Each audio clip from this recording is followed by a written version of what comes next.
Coach, you got kind of two guys that are newer to your position room, Hinrich and Carter, obviously. I mean, how have they blended in now with the full training camp? Carter, coming off his surgery he had in January, is moving around really, really well right now. Just, every day.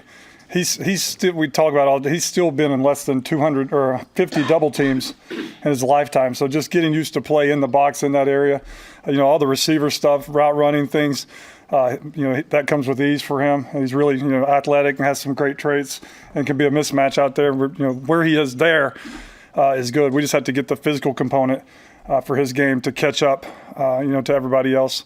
Hinrich, from spring to now, is a total different tight end. I'm really proud of the steps that he's taken from the spring to the summer camp, from week 1 to week 2, from week 2 to week 3.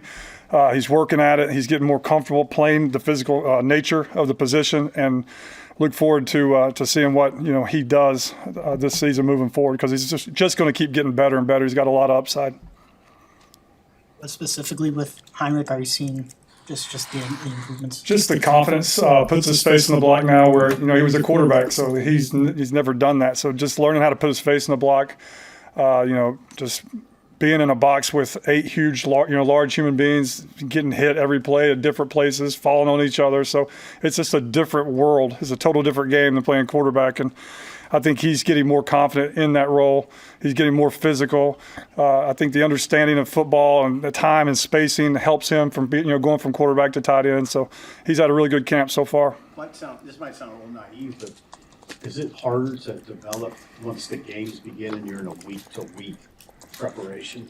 Like in Hinrich, is it more of a challenge to actually develop during that period? No, because he just needs to keep developing on footwork in the run game, where he enters, combinations, how to base block, how to drive block, how to pass pro. Those are things that we do in individual, 2 to 3 times a week. So, the good thing for him is like the game plan is not going to slow him down. Some young players, they're trying to learn how to play football and the position. He knows how to play football. He's just trying to fine tune, all the different tools he needs to be successful as a tight end. Okay. Do you see it as advantageous that the guys at the top of that position group and Luke and Hinrich and Carter have varying types of skill sets? Yeah, I was thinking about that. I was wondering what y'all were going to ask me, and I was thinking about that just walking in. It's cool because they all have, they're good at different things. Luke is, really, he can do basically anything as the tight end position. He catches the ball really well. He runs good routes. He understands time and spacing.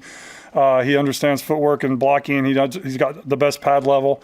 One of the guys that has the best pad level I've ever coached. So, he's rolling right along. And then you got Hinrich, who's just straight ahead speed is ridiculous, 22 miles per hour. The ability to catch a football, the ability to understand the passing game, more than most tight ends do. And then Carter, who's just, a super athlete, big, explosive, can change directions, good route runner. And then now he's transitioning to kind of like Hinrich did in the spring, because, Carter didn't get to do any of that this spring. So he'll catch up and he'll start making big leaps here moving forward in the next couple of weeks. 22 miles an hour for Hinrich. Can you put that in perspective? Is that are there safeties that are running 22? I have no clue. No, I don't. That stuff's so far out. I just know that at one point in the summer or the spring, he ran 22 miles per hour. So his straight line speed is ridiculous.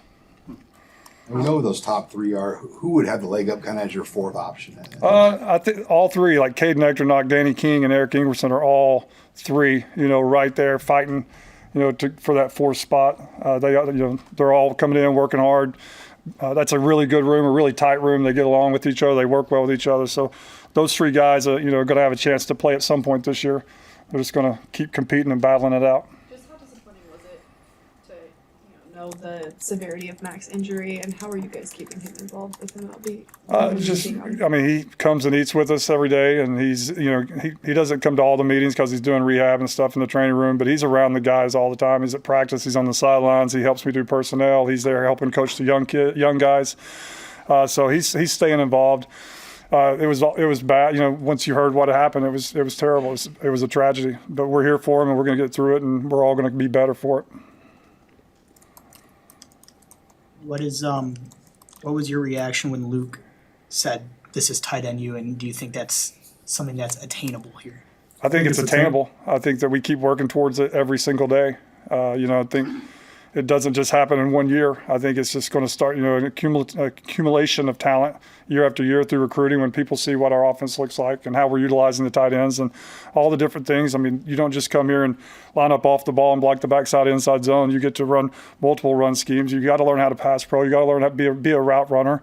You have to learn multiple positions. You got to get in big sets. You got to hear long play calls. So I think, you want to win and you want to be developed as a tight end that can produce at the next level. This is going to be a great spot for you to come. How have you seen Luke develop as a leader? I think his confidence has grown. There were older guys in the room last year. He's played the most football at this position, and I think a lot of our guys lean on him with questions. And I think he's confident. He knows that he can do it. And I think the more confident he gets, the more leadership opportunities he's going to have. But he's doing a really nice job right now of leading the room. How can Dylan's growth and maturity as a quarterback impact the production of the tight ends? I mean, it's just the ability to check the ball down at times. A lot of times we may be in the protection and end up being a check down. And sometimes the younger quarterbacks are not getting to that. And I think Dylan can get to some of those check downs and get some extra yards, just to, it's not there, check the ball down, and just real simple plays. I think Coach Holgerson, says it all the time, like routine plays done routinely, and he allows us to do that. Anything else for Seth? Thank you, guys.